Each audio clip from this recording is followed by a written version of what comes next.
join us. Hey everyone, welcome back to the channel. Today we'll be breaking down everything Anakin did in the Tusken Raider Camp after he found his mother severely injured and tortured. But before we get into the breakdown, make sure to subscribe to the channel since the majority of you guys are still unsubscribed, so make sure if you enjoy the content that I make, subscribe to the channel. And make sure to turn on notifications also, so you'll know every time I upload a video. So, let's go into the breakdown. So, in Attack of the Clones, Anakin searched through the dunes of Tatooine on the speeder, searching for his mother, after talking to the last family about what happened to Shmi. And Anakin did finally find the Tusken Raider Camp, with help from speaking with the Jawas during Anakin's search through Tatooine. Once Anakin found his mother, they shared a few words since Shmi was slowly dying due to her severe injuries and torture she got put through by the Tusken Raiders. This was the first time Anakin saw his mother in 10 years, and to find his mother slowly die would make anyone angry and rageful at the Tusken Raiders, especially what Tusken Raiders did to Shmi during that time. Once Shmi dies in Anakin's arms, Anakin's emotions go from grief, and then they completely flip and change into an uncontrollable fit of rage as he begins to slaughter the Tusken Raider camp, stepping slowly closer to the dark side by using his hate and anger to kill all Tusken Raiders. Anakin used a lot of force power and violent techniques in the Attack of the Clones novelization, where he used the force to pick up a large boulder and throw it on the Tusken Raider children, and he also used force speed to cut through multiple groups of Tusken Raiders with his own lightsaber, and other abilities in the Force that strengthens his connection to the dark side of the Force. The very next day, during the film, Anakin returns to Lars' homestead,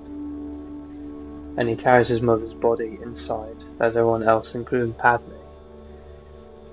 watching on in shock and complete sadness. Padme tries to comfort Anakin by bringing him food and drink,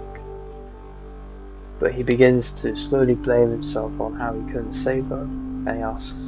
himself why she had to die.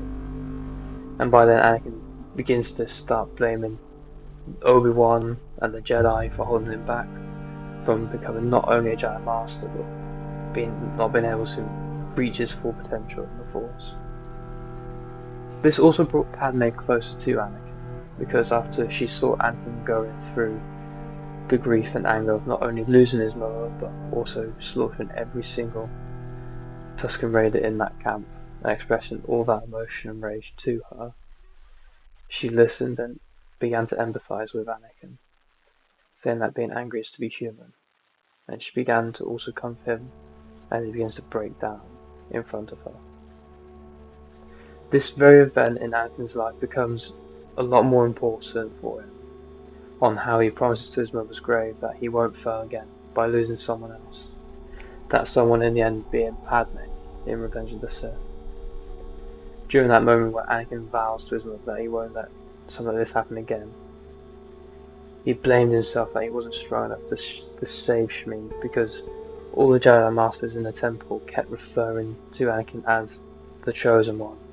and the one who can bring balance to the Force and destroy the Sith, which only boosted Anakin's ego and arrogance during that time in Episode 2. I do believe that Palpatine sensed all this happening through the Force, since during the scene where Anakin begins to tell Padme that he killed not only the men, but the women and children too, we hear Palpatine's theme playing, which could mean that Palpatine sensed Anakin's pain and anger through the Force, and all of Palpatine's manipulations coming to the forefront in Anakin's monologue during that scene. So I hope this brought some light to what Anakin did to the Tusken Raiders after losing his mother in that scene in Attack of the Clones. If you also would like me to do a video on how Hayden Christensen played Anakin perfectly, let me know in the comments below and I'll happily make it for you guys. Make sure to subscribe to the channel if you enjoy the content I put out, and I hope to see you in the next video. May the Force be with you.